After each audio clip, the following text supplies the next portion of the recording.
Hi, welcome to Shereen's kitchen. இன்றைக்கி நம்ம கிச்சனில் பார்த்தீங்கன்னா ஒரு ஈவினிங் ஸ்நாக் ரெசிபின்னு தான் சொல்லணும். என்னடா கோயம்புத்தூருக்கு என்னதான் ஆச்சு அப்படின்னு சொல்கிற மாதிரி, கோயம்புத்தூரில் இத்தனை நாள் வெயிலாக அடித்து கொளுத்தி நம்மளை அப்படியே நின்று பேசக்கூட விடாமல் இருந்த வெயில் இன்றைக்கி என்னடானா சட்டுன்னு குளிர ஆரம்பிச்சிருச்சு. காரணம் என்னென்னு பார்த்தீங்கன்னா, அவ்வளோ மழை பெஞ்சு டக்குன்னு வந்து கூலிங் ஆயிடுச்சு. நைட்டு குளிர ஆரம்பிச்சிருச்சு. ஃபேன் போட்டாலே குளிருது, அந்த மாதிரி ஆகிப்போச்சு. என்ன நம்ம கோயம்புத்தூர் பழைய நிலைமைக்கு வந்துருச்சா? அதனால ஒரு அருமையான சூடாக ஒரு ஸ்நாக் ஒன்று செய்யலாம் அப்படின்னு சொல்லிட்டு தான் இன்றைக்கி பாசிப்பருப்பு பால் கொழுக்கட்டை செய்ய போகிறோம். வாங்க பார்க்கலாம். ஒரு கப் அளவுக்கு இந்த மாதிரி ஒரு கிண்ண அளவுக்கு பாசிப்பருப்பு எடுத்திருக்கேன். வறுத்தரலாம். அவ்வளோதான், பாருங்கள், நல்ல கலர் மாதிரி அந்த மணம் வர மாதிரி வறுத்தாச்சு. ரொம்ப கருக விட்டுறக்கூடாது. இந்த அளவுக்கு நல்லா அந்த கலர் மாறாமல் அப்படியே வறுத்து எடுத்துக்கணும். நல்ல கமகமன் மணம் வந்தாலே நல்லா வறுத்தாச்சுன்னு அர்த்தம். இப்போ எடுத்து கழுவிட்டு வேக வச்சுக்கலாம். நல்லா பருப்பு முங்குற அளவுக்கு தண்ணியை ஊற்றி மூடி போட்டு வேக விட்டுறலாம். 3 to 4 விசில் விட்டு வேக வச்சுக்கலாம். பருப்பு எடுத்தோலையா அதே கப்பில் ஒரு கப் அளவுக்கு பச்சரிசி மாவு, அதாவது இடியாப்ப மாவு. நான் கடையில் வாங்கின மாவு தான் எடுத்திருக்கேன். அது கூட கொஞ்சமாக உப்பு சேர்த்துக்கலாம். நிறைய வேணாம், சும்மா ஒரு அரை உப்பு அளவுக்கு சேர்த்துக்கோங்க. அரை பக்குவத்துக்கு சேர்த்து கலந்து விட்டுட்டு இப்போ தண்ணி ஊற்றி நம்ம மாவு வந்து நல்லா சப்பாத்தி மாவு பக்குவத்துக்கு பிணைஞ்சிக்கலாம். அவ்வளோதான், மாவு பாருங்கள், இந்த மாதிரி பிசைஞ்சாச்சு. இப்போ என்னென்னா குட்டி குட்டியாக அந்த மாதிரி எடுத்து மாவு எடுத்து சின்ன சின்னதாக உருண்டை பிடிச்சிக்கலாம். இது போல் பருப்பு நல்லா வெந்துருச்சு பாருங்கள். நல்லா குலைவாக இந்த மாதிரி கரண்டியை வச்சு மசிச்சு விட்டுறலாம். பருப்பு மசிச்சதுக்கப்புறமா கொஞ்சம் தண்ணி சேர்த்துக்கலாம். ஏன்னா பருப்பு வந்து கெட்டியாக இருக்கும் இல்லையா, அதனால் கொஞ்சம் தண்ணி சேர்த்து கலந்துக்கலாம். நமக்கு எந்த அளவுக்கு வேணும், பக்குவத்துக்கு கொஞ்சம் தண்ணியாக இருக்கணும், அதுக்கேற்ற மாதிரி நம்ம தண்ணி சேர்த்துக்கலாம். அவ்வளோதான். இப்போ வந்து பருப்பு வந்து நம்மக்கிட்ட ரெடியாக இருக்குது. இப்போ மற்ற வேலையை பார்க்கலாம்.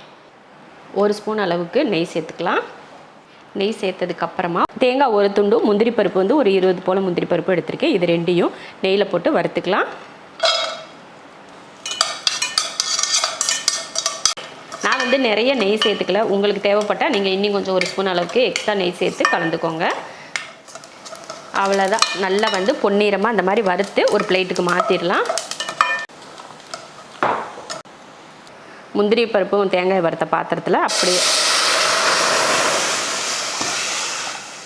முந்திரி பருப்பு வறுத்த அதே பாத்திரத்தில் நெய்யை வேஸ்ட் பண்ணாமல் அப்படியே பருப்பை அதே பாத்திரத்தில் ஊற்றிடலாம். ஊற்றிட்டு இதை நல்லா கொதிக்கட்டும். ஒரு பக்கம் பருப்பு வெந்துட்டுருக்கு, இன்னொரு பக்கம் பார்த்திங்கன்னா மாவு பிசைஞ்சு இந்த மாதிரி உருண்டை பிடிச்சி எடுத்து வச்சாச்சு. பருப்பு ஊற்றி நல்லா கொதிக்க ஆரம்பிச்சிருச்சு. அது கூட கொஞ்சமாக உப்பு, சும்மா கொஞ்சோண்டு சேர்த்துக்கோங்க. அது கூட பார்த்திங்கன்னா இந்த நம்ம ரெடி பண்ணி வச்சுருக்க உருண்டையும் சேர்த்துடலாம்.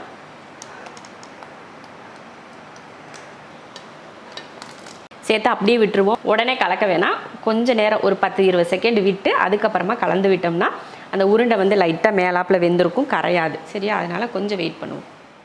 அவ்வளோதான். இப்போ ஒரு 20 செகண்ட் 30 செகண்டுக்கு அப்புறமா இந்த மாதிரி கலந்து விட்டால் அந்த உருண்டை வந்து உடையாமல் வரும் பாருங்கள்.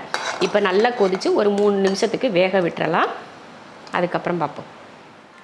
நல்லா ஒரு 3 நிமிஷத்துக்கு வெந்துருச்சு. இப்போ ஒரு 4 ஏலக்காய் தட்டி இதில் சேர்த்துட்டு கூடவே சர்க்கரை சேர்த்துக்கலாம். ஒரு 150 கிராம் அளவுக்கு நாட்டு சர்க்கரை சேர்த்துக்கிறேன். சேர்த்து கலந்து விட்டுறலாம். நாட்டு சர்க்கரை இல்லைனா நீங்கள் நார்மல் வெள்ளை சர்க்கரை இந்த மாதிரி எது வேணாலும் போட்டுக்கலாம். வெல்லம் கூட நீங்கள் சேர்க்குறதுனா சேர்த்துக்கலாம், உங்கள் விருப்பம் தான். அதே போல் இனிப்போட அளவும் உங்கள் விருப்பத்தை பொறுத்து நீங்கள் சேர்த்துக்கோங்க. அதிகம் கம்மி, நிறைய பேர் வந்து நல்லா ஸ்வீட் சாப்பிடுவீங்க, நிறைய பேர் வந்து கம்மியாக சாப்பிடுவீங்களே, அதை பொறுத்து சேர்த்துக்கோங்க. இப்போ நம்ம வறுத்து வச்சுருந்த தேங்காய் முந்திரியும் சேர்த்துடலாம். இதை போட்டதுக்கப்புறமா இப்போ இறக்க போகிறோம். இறக்க போகிறதுக்கு முன்னாடி ஒரு கையளவுக்கு தேங்காய் துருவலையும் சேர்த்துட்டு இப்போ அடுப்பை ஆஃப் பண்ணிடலாம். சூப்பரான ஒரு பாசிப்பருப்பு பால் கொழுக்கட்டை அருமையாக ரெடி ஆயிடுச்சு. அருமையான ஒரு பால் கொழுக்கட்டை நல்லா பாசிப்பருப்பெல்லாம் போட்டு செஞ்சுருக்கோம். நல்லா அந்த முந்திரி தேங்காய் இதெல்லாம் நெய்யில் வறுத்து போட்டு இந்த மாதிரி நாட்டு சக்கரை கொஞ்சம் இதில் உருண்டை இதெல்லாம் ஒன்று ஒவ்வொரு ஸ்பூனுக்கு ஒவ்வொரு கடி எடுத்து சாப்பிட்டோம்னா டேஸ்ட் வேறு லெவலில் இருக்கும். இதே மெத்தடில் நீங்களும் ட்ரை பண்ணி பாருங்கள். ரொம்ப ஈஸியாகவும் இருக்கும் வேலை. ட்ரை பண்ணி பார்த்துட்டு எப்படி இருக்குன்னு சொல்லி கமெண்ட்டில் சொல்லுங்கள்.